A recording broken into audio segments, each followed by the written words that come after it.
Oi, gente! Hoje vamos apresentar o nosso trabalho sobre a herança da cor da pelagem e do tamanho das orelhas em gatos domésticos, com foco na aplicação genética na medicina veterinária. A genética é uma área da biologia que estuda como as características são passadas de pais para filhos. No caso dos animais domésticos, como os gatos, esse conhecimento tem se tornado cada vez mais importante, tanto para entender traços físicos quanto prevenir doenças e melhorar a saúde dos animais.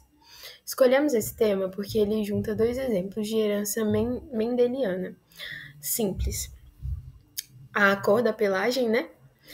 E o tamanho das orelhas. A cor da pelagem é determinada pelo locus B e a cor das orelhas, e o tamanho das orelhas pelos locus E. Ambos seguem o princípio da segunda lei de Mendel, que fala sobre a segregação independente dos genes. A partir desses dois traços, conseguimos mostrar como a genética está presente no dia a dia da veterinária, ajudando nos diagnósticos, cruzamentos planejados e prevenção de doenças e até tratamentos personalizados. Vamos mostrar um pouco mais desse conhecimento ao longo do trabalho. Bom, nesse trabalho, a gente tem como objetivo principal compreender a herança genética dos gatos, usando como exemplo principal dois pares de genes, o autossômico, um relacionado à cor das pelagens e o outro ao tamanho das orelhas. Buscamos simular cruzamentos genéticos e prever o fenótipo da prole com base na segunda lei de Mendel, que trata das segregações independentes. Além disso, também refletimos sobre como esse conhecimento pode ser aplicado na medicina veterinária, especialmente em programas de criação seletiva e prevenção de doenças hereditárias. Bom, para isso, analisamos dois genes diferentes. O locus B, que determina a cor da pelagem, Bzão, onde o alelo Bzão gera um gato preto e o alelo recessivo Bzinho resulta em um gato chocolate. E o locus Ezão, que define o tamanho das orelhas, com o alelo dominante Ezão para orelhas grandes e o recessivo Ezinho para orelhas pequenas. A partir desses dados, simulamos um cruzamento entre os gatos Bzão, Bzinho, Ezão, Ezinho, e um homozigoto recessivo, Bzinho, Bzinho, Ezinho, Ezinho. Esse tipo de cruzamento nos permite observar como os alelos se combinam de formas independentes da formação da prole. Bom, no quadro de Punnett, usamos ele para organizar essas combinações possíveis. O gato Bzão, Bzinho, Ezão, Ezinho pode produzir 4 tipos de gametas: Bzão, Ezão, Bzão, Ezinho, Bzinho, Ezão e Bzinho, Ezinho. Já o gato Bzinho, Bzinho, Ezinho, Ezinho produz apenas o gameta Bzinho, Ezinho. No cruzamento, temos 4 combinações possíveis de genótipos, cada uma com 25% de chances de ocorrência. Bzão, Bzinho, Ezão, Ezinho é gato preto com orelhas grandes. O Bzão, Bzinho, Ezinho, Ezinho é gato preto com orelhas pequenas. Já o Bzinho, Bzinho, Ezinho, Ezão é o chocolate de orelhas grandes. E Bzinho, Bzinho, Ezinho, Ezinho é chocolates com orelha pequena. Assim, a gente tem uma proporção fenotípica esperada que é de 1 para 1 para 1, ou seja, 4 fenótipos diferentes ocorrendo na mesma frequência. Esses resultados, eles demonstram claramente a segunda lei de Mendel. Os genes da cor da pelagem e o tamanho da orelha se segregam de formas independentes durante a formação de gametas.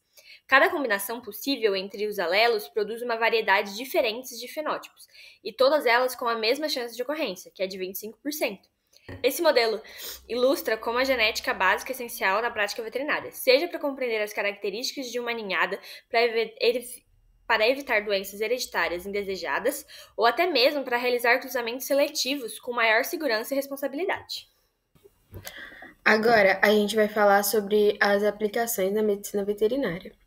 Características como a cor da pele, a pelagem e o tamanho das orelhas podem afetar diretamente a saúde do animal. Gatos com orelhas pequenas, por exemplo, têm maior risco de infecções e problemas auditivos, como otite. Além disso, certas cores e pelagens são associadas a mutações genéticas. Um exemplo clássico são os gatos brancos com olhos azuis, que têm mais chances de nascer com surdez congênita devido a uma mutação no gene KIT.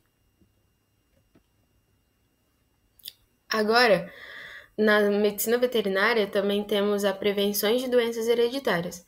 A genética também é essencial para prevenir doenças hereditárias. Testes genéticos permitem identificar animais que carregam mutações perigosas, mesmo que não apresentem sintomas.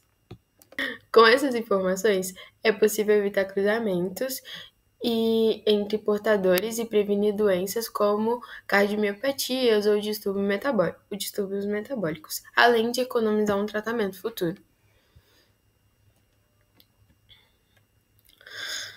Na reprodução assistida, a genética ajuda a escolher acasalamentos que reduzem os riscos genéticos, isso evita consanguinidade e aumenta a diversidade do plantel. Essa prática é especialmente importante em raças puras, que têm tendência a desenvolver doenças hereditárias por conta da pouca variabilidade genética. Aqui a gente colocou um exemplo. Esse gato, o nome da raça dele é Savana, e deu para ver a diferença genética no tamanho das orelhas dele. A genética também ajuda no diagnóstico. Quando o veterinário percebe alguma alteração física ou clínica, entende-se que a herança genética envolvida pode ajudar a escolher melhor os exames. Em casos mais graves, é possível indicar uma castração de animais portadores para evitar a reprodução de genes prejudiciais. E por último, temos a medicina veterinária personalizada, que é uma tendência muito atual. A ideia é adaptar os tratamentos ao perfil genético de cada animal, como acontece na medicina humana. Esse tipo de abordagem já está sendo muito usado em casos de doenças metabólicas e imunológicas, tanto em tratamentos mais eficazes e com menos efeitos colaterais. Bom, depois que entendemos como a genética se aplica na prática clínica e reprodutiva na medicina veterinária, chegou o momento de mostrar como ela funciona na base, na estrutura lógica.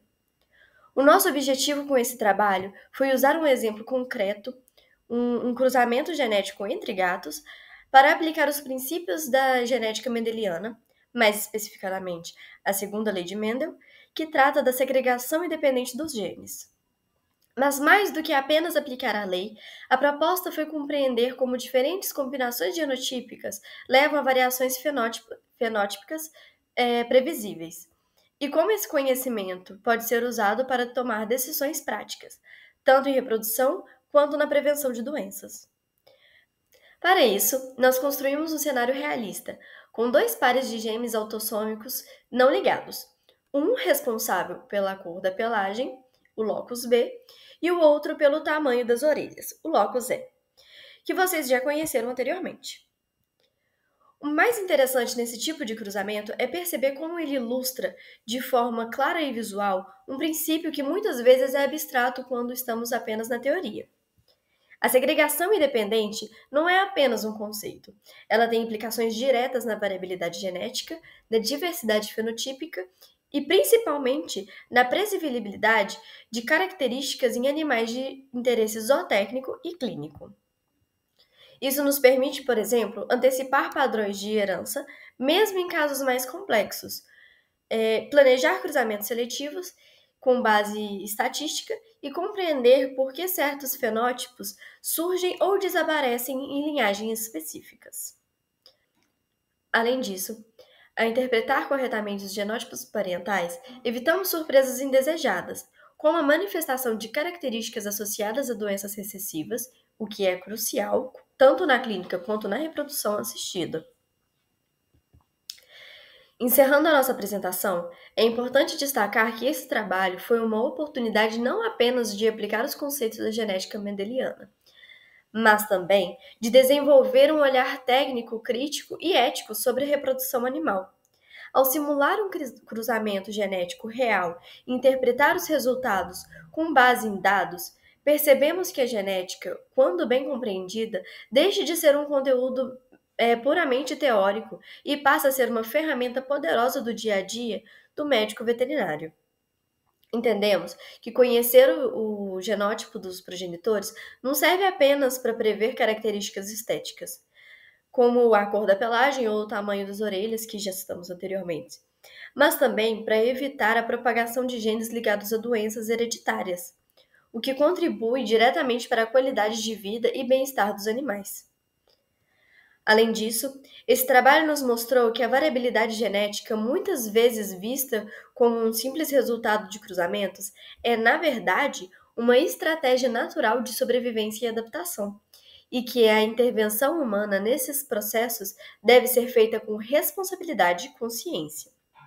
Como futuros profissionais da área, aprendemos que tomar decisões genéticas corretas exige não apenas conhecimento técnico, mas também sensibilidade ética, visão a longo prazo e comprometimento com o animal e com a sociedade.